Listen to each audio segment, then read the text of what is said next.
Et bonjour à tous, c'est Alex pour InFood, la chaîne des aliments. Aujourd'hui, on va parler d'un produit que j'affectionne beaucoup, sans doute parce que je suis gourmand, le chocolat.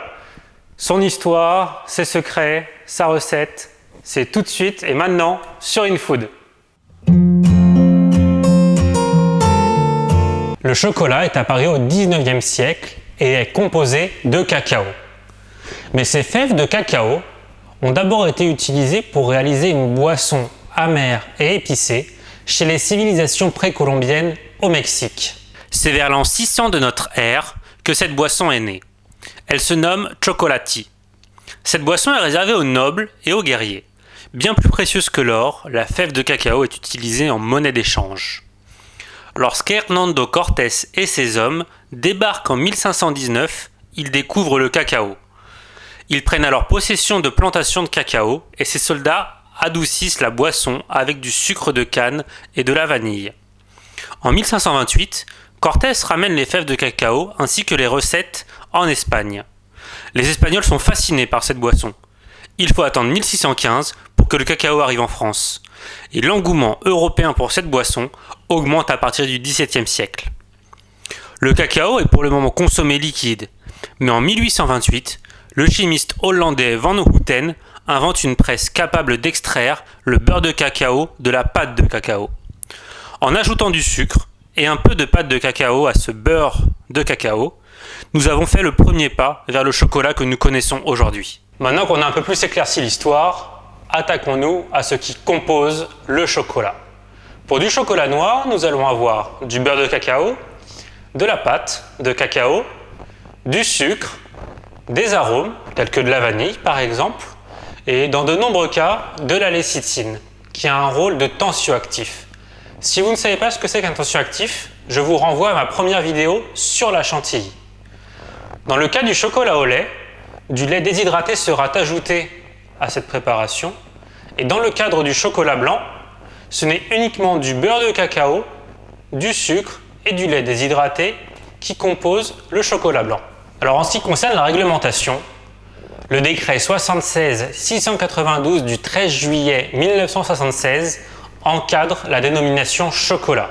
Donc ce décret encadre la teneur en matière sèche de cacao, la teneur en beurre de cacao et pour le chocolat au lait, la teneur en matière sèche laitière dans le chocolat. Depuis le 3 août 2003, il est autorisé d'ajouter jusqu'à 5% de matière grasse végétale dans le chocolat. Mais si et seulement si on y appose la mention sur l'étiquette. On peut donc déduire que toutes les préparations à base de cacao comprenant plus de 5% de matière grasse végétale ne peuvent pas être appelées chocolat.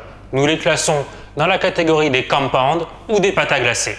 Maintenant que nous connaissons son histoire, 5 oppositions et les règles qui l'encadrent, attardons-nous sur comment ce chocolat est fabriqué.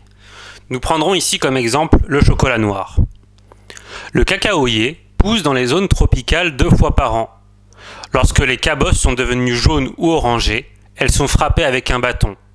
Lorsqu'un son mat est émis, la cabosse est prête à être récoltée. Après la récolte vient l'écabossage, qui nécessite énormément de main-d'œuvre car elle est réalisée à la main. Les cabosses sont ouvertes et les graines sont séparées de la pulpe blanche. Une fois les graines récoltées, vient la fermentation. Les fèves sont placées en caisse. Cette fermentation permet d'éliminer la pulpe, d'éviter la germination de la graine et favoriser le développement des arômes. La fermentation dure en moyenne 6 jours. Elle ne doit pas être trop courte ni trop longue afin d'obtenir un cacao de qualité. Lorsque la fermentation est terminée, vient l'étape du séchage. Le but étant de réduire la teneur en eau de la fève. De 60% en fin de fermentation, nous la menons à 6% afin d'assurer de bonnes conditions de transport et de conservation. Différentes méthodes de séchage peuvent être employées, des séchoirs solaires aux séchoirs artificiels. Une fois séchées, les fèves sont nettoyées afin de les débarrasser de tout corps étranger. Les fèves sont maintenant prêtes à être utilisées pour produire du chocolat. Lorsque les fèves sont propres, une prétorréfaction est effectuée. On applique un choc thermique aux alentours de 90 degrés Celsius. Cela a pour effet de décoller la coque du grain. Cette prétorréfaction est immédiatement suivie par le décortiquage du grain. Une fois le grain décortiqué, nous passons cette fois-ci à la torréfaction. Lors de la torréfaction, les graines sont chauffées entre 100 et 150 degrés Celsius pendant 20 à 40 minutes. La torréfaction permet principalement le développement des arômes par des réactions de glycation. Les grains de cacao sont ensuite broyés. En début de broyage, nous obtenons le fameux gruet de cacao. Le broyage continue jusqu'à obtenir une pâte de cacao. Nous pouvons presser cette pâte pour obtenir deux produits, le beurre et la poudre de cacao. Nous avons maintenant notre pâte de cacao et notre beurre de cacao. Nous pouvons donc procéder à la fabrication du chocolat. En premier lieu, dans un malaxeur, un grand pétrin, nous allons ajouter à cette pâte de cacao du sucre et du beurre de cacao. Un malaxage est effectué. Une pâte à forte granulométrie est ainsi créée. Cette pâte va par la suite être envoyée dans des broyeuses à cylindres qui vont réduire la granulométrie de cette pâte. Nous allons obtenir une poudre d'une finesse d'environ 20 micromètres. Cette poudre est ensuite envoyée dans de grandes cuves chauffantes possédant un agitateur. Ce sont des conches. Ainsi débute l'opération de conchage. Durant cette phase, qui peut durer de 12 à 72 heures, à une température comprise entre 50 et 80 degrés Celsius, du beurre de cacao, des arômes et des émulsifiants vont être ajoutés à cette poudre. Lors du conchage, les arômes se développent.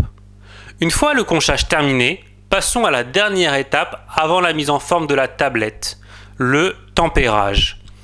Le tempérage permet aux microcristaux de gras contenus dans le beurre de cacao d'être bien homogènes et structurés dans le chocolat, afin d'obtenir une structure fine et non sablonneuse. Pour ce faire, le chocolat est monté en température, puis refroidi, puis remonté en température.